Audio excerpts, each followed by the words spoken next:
तो गाइस कैसे हैं आप सब लोग। टावर ऑफ मैजिक के एपिसोड 21 के साथ हाजिर हो। तो लास्ट एपिसोड के एंड पे हमने देखा था कि माय डिजायर अपने साथियों को बताता है कि हमें यहाँ पर इस चूहे की मेन बॉडी को ढूंढना होगा और उसको मारना होगा। इनमें सिर्फ एक ही चूहा है जो कि किल्ड्रा माउस है, हमें उसे ढूंढकर मारना है। तो रोमांटिका उसे कहते हैं कि इतने सारे चूहों के स्वाम्प के अंदर हम कैसे ढूंढें कि वो एक चूहा कौन सा है। तो माय डिजायर कहता है कि मेरे पास एक बहुत अच्छा प्लान है, मैं अभी यहाँ पर उस मेन चूहे को बाहर निकालता हूँ, तुम अपनी पूरी पावर के साथ उसके ऊपर हिट लगाना, तुम्हें यहाँ पर उसके ऊपर स्नाइपर शॉट लगानी है। तो रोमांटिका उसे कहता है कि तुम क्या करने वाले हो, और इसी के साथ हमारी डिजायर जो होता है वो अपने हाथ के ऊपर बाइट करता है जिसकी वजह से खून निकलता है और अपने खून को वो सामने की तरफ फेंकता है। जैसे वो अपने खून को सामने की तरफ फेंकता है और कहता है कि चलो तुम्हारा फेवरेट खाना, और इसी के साथ ही किल्ड्रा माउस जो होता है वो उन चूहों के स्वाम्प के अंदर से जंप करते हुए बाहर निकलता है ताकि उस खून को पी सके। और जंप करते हुए हवा में जाकर जब वो उस खून को पी रहा होता है, हमारी डिजायर रोमांटिका से कहता है कि रोमांटिका फुल पावर के साथ अटैक करो। और इसी के साथ रोमांटिका जो होती है वो अपनी विंड बुलेट के साथ उस चूहे के ऊपर अटैक करती है। वो उसके ऊपर अटैक करती है लेकिन चूहा जख्मी तो होता है लेकिन वो मरता नहीं है, वो अभी तक जिंदा होता है। वो वहीं पर नीचे गिर जाता है, दोबारा से वहां पर स्वाम्प के अंदर जाकर छुप जाता है। रोमांटिका कहती है कि ये क्या हुआ, मेरा मैजिक इसके ऊपर काम नहीं किया, मुझे लगा था कि मैं उसको मार डालूंगी लेकिन मैं एक हिट में उसे नहीं मार पाई। तुम्हारी डिजायर उसे कहता है कोई बात नहीं कोई बात नहीं, वैसे भी वो एक लेवल 2 का डिमोनिक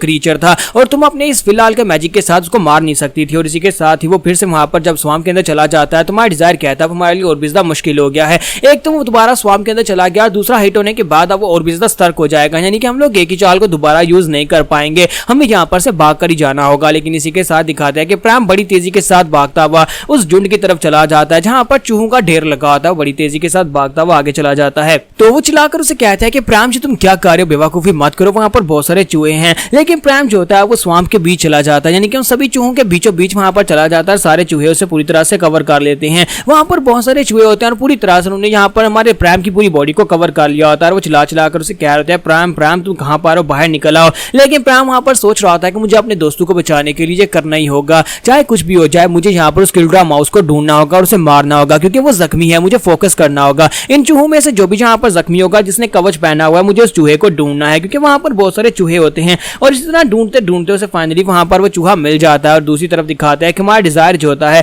वो उन चूहों के बीच आकर घुस जाता है, चूहों को अपने हाथों के साथ साइड के ऊपर कर रहा होता है और कहता है कि प्राम तुम कहां पर हो, प्लीज बाहर आ जाओ। और रोमांटिका भी उसे कह रही होती है कि तुम्हें ये सब कुछ करने की जरूरत नहीं है। और साथ ही वो सोच रही होती है क्या मैं यहाँ पर अपने मैजिक को यूज करूं, मैं सर्च मैजिक के साथ उसे ढूंढ सकती हूँ। लेकिन वह डिजायर से कहता है कि नहीं, अपने मैजिक को यूज मत करना वरना तुम चूहों के साथ साथ प्राइम को भी नुकसान पहुंचा सकती हो। और इसी के साथ ही हमारा डिजायर काफी ज्यादा गुस्से में होता है क्योंकि यहाँ पर वो इन सभी को बचाना चाहता है लेकिन ये सभी लोग उसका साथ देने के लिए सब कुछ कर रहे हैं। इसी के साथ उसे चूहों के स्टॉर्म के अंदर से वहां पर जबरदस्त लाइट बीम दिखाई देती है जो कि एनर्जी स्वॉर्ड के साथ होती है। तो वहां पर दिखाता है कि हमारा प्राइम जो होता है ऊपर की तरफ अपनी तलवार को स्टैब करते हुए निकला होता है। वो जंप करते हुए बाहर निकलता है तो उसकी तलवार के ऊपर वहां पर किल्ड्रा माउस होता है, उसने मेन बॉडी को मार दिया होता है। तो चूहा नहीं प्राइम जो होता है वहां पर से बाहर की तरफ गिरता है और इसी के साथ ही वो चूहा जो होता है गायब हो जाता है। चूहे गायब होने के बाद कहा जाता है कि आप लोगों ने किल्ड्रा माउस को मार दिया है जिसकी वजह से आपने इस क्वेस्ट को पूरा कर दिया है। तो प्राइम बाहर आता है, बाहर आने के बाद कहता है कि मुझे लगता है कि मुझे नींद आ रही है और इसी के साथ ही वहीं पर बेहोश हो जाता है। डिजायर और हमारी रोमांटिका दोनों ही भागते हुए आगे बढ़ते हैं और उसे कहते हैं प्राइम प्राइम क्या तुम ठीक हो, लेकिन वो बेहोश हो चुका होता है। हमारा डिजायर उसे कहता है कि बच्चे तुमने बहुत ही अच्छे से फाइट की, तुम्हारा बहुत बहुत शुक्रिया हम सभी को बचाने के लिए। फिर साथ उसे कहता है ठीक है अब तुम यहाँ पर रेस्ट करो, तुमने अपना सबसे बेस्ट दिया है, लगता है कि वहां पर कुछ ज्यादा पावर को यूज कर दिया जिसकी वजह से तुम्हें यहाँ पर काफी ज्यादा थकन महसूस हो रही है। और रोमांटिका उसे कहती है ये तू यहाँ पर सो गया क्या, ये ठीक है। तुम्हारा डिजायर उसे कहता है कि हाँ ये ठीक है और इसी के साथ ही उसे पेड़ के नीचे जाकर बिठा देता है। और रोमांटिका से कहता है कि रोमांटिका क्या तुम यहाँ पर रुककर मेरे लिए प्राइम के ऊपर नजर रखोगी। तो वो कहती है हाँ मैं इसके ऊपर नजर रखूंगी लेकिन मुझे लगता है कि इसे थोड़ी देर रेस्ट करने की जरूरत है, हमें यहीं पर रुकना पड़ेगा अगले मिशन पर जाने से पहले। तुम्हारा डिजायर वहां पर से पीछे मुड़ जाता है, वो उसे कहती है अब तुम कहां पर जा रहे हो। तो वो कहता है मैं एक बहुत ही जरूरी काम करने के लिए जा रहा हूं। और साथ ही वो सोच रहा था मुझे लगा था कि अब मेरे पास यहाँ पर सारी की सारी नॉलेज है और सारी नॉलेज की मदद से मैं इन सभी को बेहतर बनाकर इन सभी से यहाँ पर ये सारे मिशन करवा सकता हूँ, लेकिन मैंने इन सभी की जिंदगी को खतरे में डाल दिया। मैं दोबारा यहाँ पर किसी को खोना नहीं चाहता, जबकि मेरे पास यहाँ पर नॉलेज और पावर दोनों हैं। तो फिर मैं इस डंजन को खुद से क्लियर क्यों नहीं कर देता, मैं यहाँ पर ये खुद कर सकता था और मैंने यहाँ पर इन दोनों को खतरे में डाल दिया। अब मैं यहाँ पर ऐसा बिल्कुल भी नहीं होने दूंगा। और इसी के साथ ही हमारा डिजायर जो होता है अपने मुंह के ऊपर एक जबरदस्त पंच मारता है और कहता है कि मैं कितना बड़ा बेकार इंसान हूं, मुझे यहाँ पर फोकस करना होगा। रोमांटिका वहां पर खड़ी होकर सोच रही होती है कि पता नहीं बारिश कब रुकेगी, काफी देर हो गई है, डिजायर को भी गए हुए अभी तक वापस नहीं आया। तुम्हारा डिजायर वापस आ जाता है तो उसे कहती है कि अब तुम कहां पर चले गए थे और कहां से वापस आए हो। उसके चेहरे की तरफ देखती है और कहती है क्या हुआ, क्या किसी दूसरी पार्टी के मेंबर ने तुम्हारे पर अटैक किया, तुम्हारे चेहरे के ऊपर क्या हुआ। तुम्हारा डिजायर उसे कहता है नहीं कुछ भी नहीं हुआ। तो वो उसे कहती है लेकिन बताओ तुम्हारे चेहरे पर क्या हुआ है। तो वो कहता है मैंने कहा ना कुछ भी नहीं हुआ, मैं तो बस यहाँ पर आसपास के एरिया को स्काउट करने के लिए गया था, हमें कुछ भी परेशान होने की जरूरत नहीं है, आसपास कोई भी दूसरा पार्टी मेंबर नहीं है। तो रोमांटिका उसे कहती है अच्छा ठीक है अब तुम कहते हो। तो फिर साथ ही उससे पूछती है कि मुझे बताओ कि प्राम कैसा है। तो वो कहती है प्राम ठीक है। और इसी के साथ ही प्राम भी अपनी आंखें खोल लेता है। वो उससे कहता है कि प्राम मुझे लगता है कि अब जबकि तुम्हें होश आ गए तुम्हें आगे बढ़ना चाहिए, क्योंकि हमें जल्दी से जल्दी यहाँ पर अपने मिशन को पूरा करना है ताकि हम लोग टॉप 9 में आ सकें। प्राम भी उठते साथ ही सबसे पहले उसके चेहरे के बारे में पूछता है। तुम्हारा डिजायर उसे कहता है कि मेरे चेहरे को छोड़ो, तुम बताओ क्या तुम यहाँ पर चल सकते हो। तो वो कहता है हाँ मैं चल सकता हूँ। और इसी के साथ ही वो लोग वहां पर से आगे बढ़ना स्टार्ट करते हैं। लेकिन रोमांटिका उसे कहती है इतनी बारिश में हम लोग कहां पर जाएंगे और अगर हमें यहाँ पर कोई मिशन पूरा भी करना है तो हम लोग मिशन को पूरा कैसे कर पाएंगे जब हमारे कपड़े पूरी तरह से गीले हो चुके होंगे।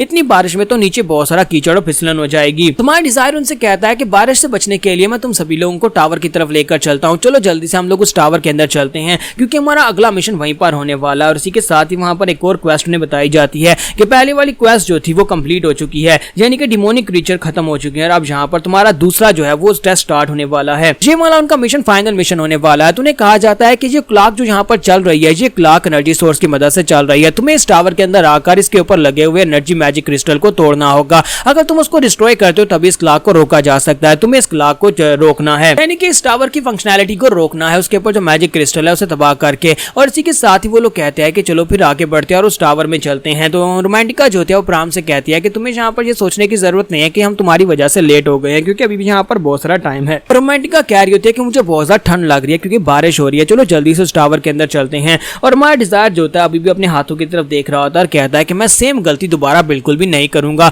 मैं अपने दोस्तों को दोबारा खतरे में नहीं डालूंगा, चाहे यहाँ पर कुछ भी हो जाए, इन मिशन को मैं अकेले यहाँ पर पूरा करने वाला हूँ। और वो दोनों से कहता है कि मिस्टर डिजायर अब तुम वहाँ पर पीछे क्या कर रहे हो, क्या तुम्हें नहीं चलना। और इसी के साथ ही वो भी आगे बढ़ जाता है। जबकि यहीं पर से नेक्स्ट सीन में एजेस की पार्टी का दिखाया जाता है कि ब्लू मून पार्टी जो होती है वो भी अपने सामने वहां पर जो किल्ड्रा माउस होता है उसको मार डालती है और वो किल्ड्रा माउस को मारने के साथ उनकी जो होती है टास्क वो भी कंप्लीट हो जाती है। बाकी के सभी चूहे वहां पर से भाग जाते हैं। तो वो लोग कहते हैं कि बाकी के सभी चूहे यहाँ पर से भाग गए हैं, लगता है कि मैं सिर्फ मेन बॉडी को ही मारना था। तो एक लड़का उनमें से आगे बढ़ता है और जाकर एजेस से कहता है कि पार्टी लीडर हमारी पार्टी में से 2 और मेंबर जो है वो एलिमिनेट हो चुके हैं। तो वो से कहती है 2 और एलिमिनेट हो गए, इसका मतलब यह है कि हमारे पास सिर्फ 7 लोग ही बचे हैं। हमारी पार्टी जो थी यहाँ पर बाकी सभी से ज्यादा बड़ी पार्टी थी और हमारे पास अभी यहाँ पर सिर्फ 7 लोग ही बचे हैं। हम यहाँ पर 9 लोगों को लेकर आए थे ताकि पूरे 9 लोग हैं वो हमारी पार्टी में से ही हों। पर्सिवाल उसे कहता है कि मुझे नहीं लगता कि हमें इस बात को लेकर ज्यादा चिंतित होना चाहिए क्योंकि इस वक्त जितनी भी पार्टीज यहाँ पर है उन सभी में से हमारी पार्टी के मेंबर्स सबसे ज्यादा हैं, हमारे पास 7 मेंबर्स हैं। अभी तक टोटल यहाँ पर 18 लोग बचे हैं और 18 में से अगर हम लोग बाकी को डिस्क्वालीफाई कर भी देता भी यहाँ पर हमारी पार्टी के मेंबर्स ज्यादा बचेंगे। जस्ट सभी लोगों से कहते हैं कि सभी लोग यहाँ पर इकट्ठे हो जाओ, मैं तुम सभी लोगों को यहाँ पर से लेकर आगे बढ़ने वाली हूँ, तुम सभी लोगों की